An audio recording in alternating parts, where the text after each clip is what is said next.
j'étais venu prononcer une conférence sur le carnaval et le droit à Beauport, et que les Guadeloupéens ont su que j'étais Congo, eh ben, ils m'ont sorti une très belle chanson sur les Congos, justement, qui parle Wali Walou. Et quand ils ont terminé, qu'ils se sont mis à danser, eh ben, à la fin de leur danse, j'ai pris le micro, j'ai entonné exactement la même chanson, mais au lieu de dire Congo qui a parlé Wali Walou, j'ai dit Guadeloupéen qui a dansé Wali Walou.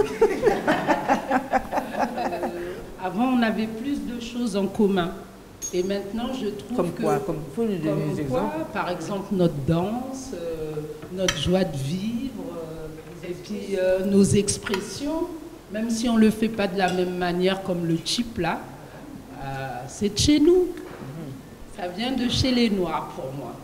Quand on voyage, parce que moi, d'origine ivoirienne, quand j'entends, je n'ai déjà parlé, vous savez, ça fait mal au cœur quand vous entendez, à Séjour, en l'an 2013, il y a des Guadeloupéens qui pensent qu'en Afrique, à Séjour, on n'a pas des habits, les enfants n'ont pas de chaussures, c'est la misère. C'est que la misère. Ah oui, il n'y a que la misère. Ouais. Les Africains, ah là là là là. Quand vous entendez ça, vous dites, j'ai dit, mais écoute, j'ai rencontré un homme, je lui ai dit, j'ai dit, écoute papa, tu arrives chez moi dans mon pays, à l'aéroport là, juste dès que tu arrives là, toi tout seul là, tu en as des milliers qui te ressemblent, en tant que tes frères africains.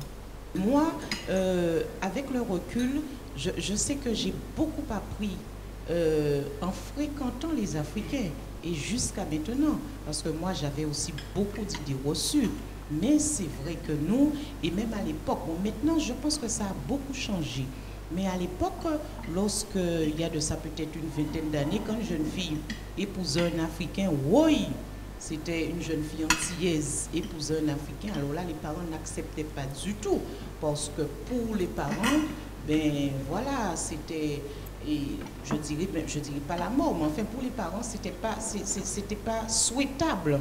Quand je suis arrivé comme enseignant sur le campus de Shelcher, en droit, en sciences éco, j'étais le premier Africain à enseigner. Mais c'est une curiosité justement par rapport aux idées reçues. Est-ce qu'il est compétent? Est-ce qu'il parle bien le français? Est-ce qu'il parle bien le français, etc. Est-ce que je vais réussir en étant dans le groupe de travail d'un enseignant africain, etc. Et bien donc, mais j'ai fait mes preuves. Il y a des choses, peut-être que je ne vais pas dire en présent au micro, mais il y a des étudiants la première année, quand ils ont réussi, Dieu merci, ils étaient parmi les meilleurs.